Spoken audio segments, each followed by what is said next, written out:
Thank you, Speaker. This will be the first time in 24 years that Australia will have a referendum. And a lot has changed in 24 years, including how our elections are run and how voters engage in elections.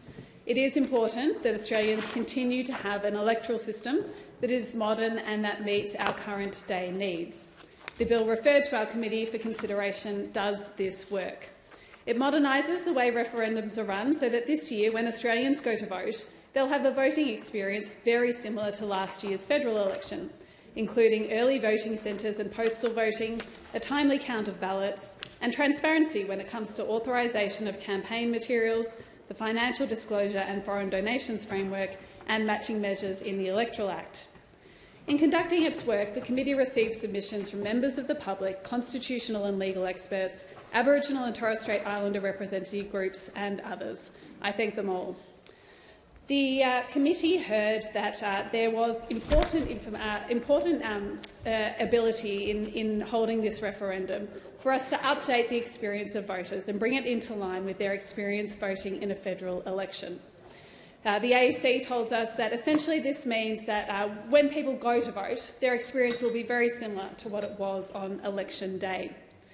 The committee heard there are further opportunities that should be considered as part of the referendum experience to build on our modern electoral system, to allow especially for improved enfranchisement and participation, particularly amongst Aboriginal and Torres Strait Islander people. Speaker, the current rate of enrolment amongst Indigenous Australians is around 82% nationally, and that is not good enough. And the AEC is confident that trials of new measures would further boost enrolment in coming months. The AEC told the committee it saw opportunities in this referendum to improve this participation, and that includes conducting remote area mobile polling for up to 19 days ahead of the referendum date, trialling the provision of secure telephone voting in certain circumstances, providing for secure on-the-day enrolment, enabling a potential new voter to cast a declaration vote that is admitted to the count once their enrolment is approved and processed. The committee urges the government to give serious consideration to supporting these measures that do improve participation and enrolment. It is critically important that we allow all Australians to have their say as part of this referendum. Speaker, the committee also considered how information has been and should be provided during a referendum, and there were a wide range of views the committee heard on this, and this included both for and against the use of the traditional yes-no pamphlet. Some legal and constitutional experts told the inquiry that the pamphlet in the past has not worked as it was intended to. Professor George Williams noted that the pamphlets were often full of not only misleading statements but sometimes lies that we know to be false. He added that he supported the removal of the pamphlet, but he was troubled that merely removing it was not enough, that we should look at what we replace the pamphlet with.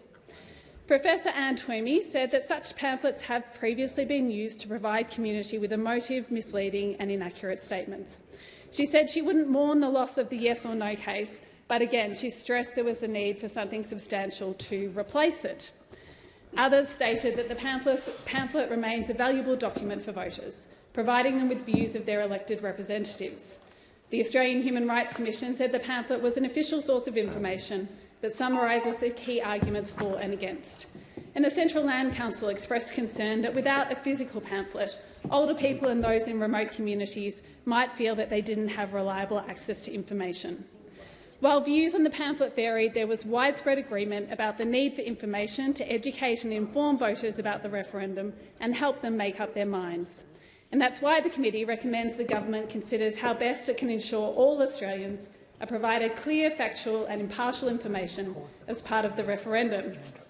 This includes, and the government has announced that part of providing this information will be a yes-no pamphlet, and that this will be coupled with broader efforts at providing the information Australians will need to feel assured they have been informed before they go to the polls.